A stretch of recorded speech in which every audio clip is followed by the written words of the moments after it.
याची अवकात आहे का पैसे द्यायचे आम्हाला?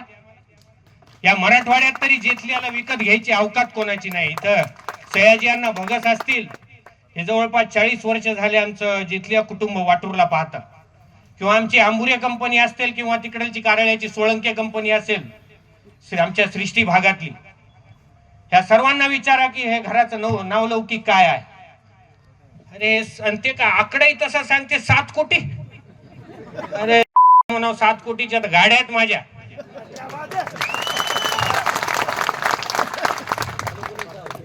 फालतू गोष्टी. अरे कमीत कमी 5-50 कोटी म्हणलेत, लोकांना विश्वास तरी येईल.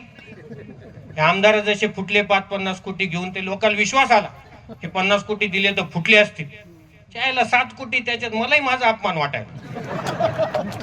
आकडा घेऊन घेऊन आता काय यांचं नाही आलं पाण्यात, ते आलं खाण्यात. त्याच्यामुळे त्यांची अवकात त्याच्यावर नाहीच, आणि ते 7 कोटीच्या भाषा करतात. हे असे फालतूच्या विषयावर आपणही मुख गिळून बसू नका.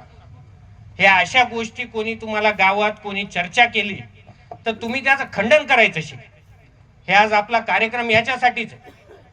हे कार्यकर्ते आपले गप काय, कशासाठी या चर्चा ऐकून घेतात? तुम्हाला काय जिथल्या परिवाराचं प्रस्थ माहित नाही, किंवा काय हा माणूस भूमिहीन होता, आज त्याला जी जमीन असेल ती कोणत्या प्रकारे घेतलेली हे सगळ्यांना माहिती आहे.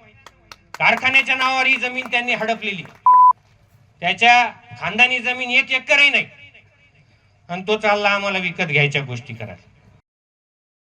2 दिवसापूर्वी आपल्या भागामध्ये काँग्रेसचा एक कार्यकर्ता मेळावा पार पडला, आणि या मेळाव्यामध्ये 4-5 वर्षानंतर 100-200 लोक त्याला पाहायला मिळाले. 5 वर्षात हे पुढे होते, पुढल्या उतरणीला थांबले होते, कोणाच्या सुखात होते का, कोणाच्या दुःखात होते का, काही माहित नाही. आपापले उद्योग आहेत, आपापल्या उद्योगात बिचारे काम करीत असतील करायचे. पण 400-200 लोक दिसले समोर, असं जोश मध्ये आलं एक जण, असं जोश मध्ये आलं की जसं काय ते गांधी परवान्याची आवडत की काय. आणि बोलता बोलता बोलण्याच्या ओघामध्ये एवढे माणसं कधी पाहायची सवय नसल्यामुळं त्यांनी बबनराव लोणीकरांना एकेरी बोलण्याची हिंमत त्या ठिकाणी केली. आता एक जणांनी लिहिलं की आवळा खाऊन मावळा झाला, काहीतरी असं लिहिलंय नरेश आमच्या. आता हे शेठजीचा पोरगा, आणि तो बबनराव लोणीकरांबद्दल जर एकेरी बोलत असेल तर मला जाहीर त्या ठिकाणी सांगायचंय की खरं भराळ्याची ट्रीटमेंटची गरज बाळा तुला आहे, कारण की रात्री बेवडा मारणारा माणूस तू आहे, तुझी अवकात ती आहे. आणि तू लोणीकर साहेबांबद्दल बोलतो, अवकात काढतो.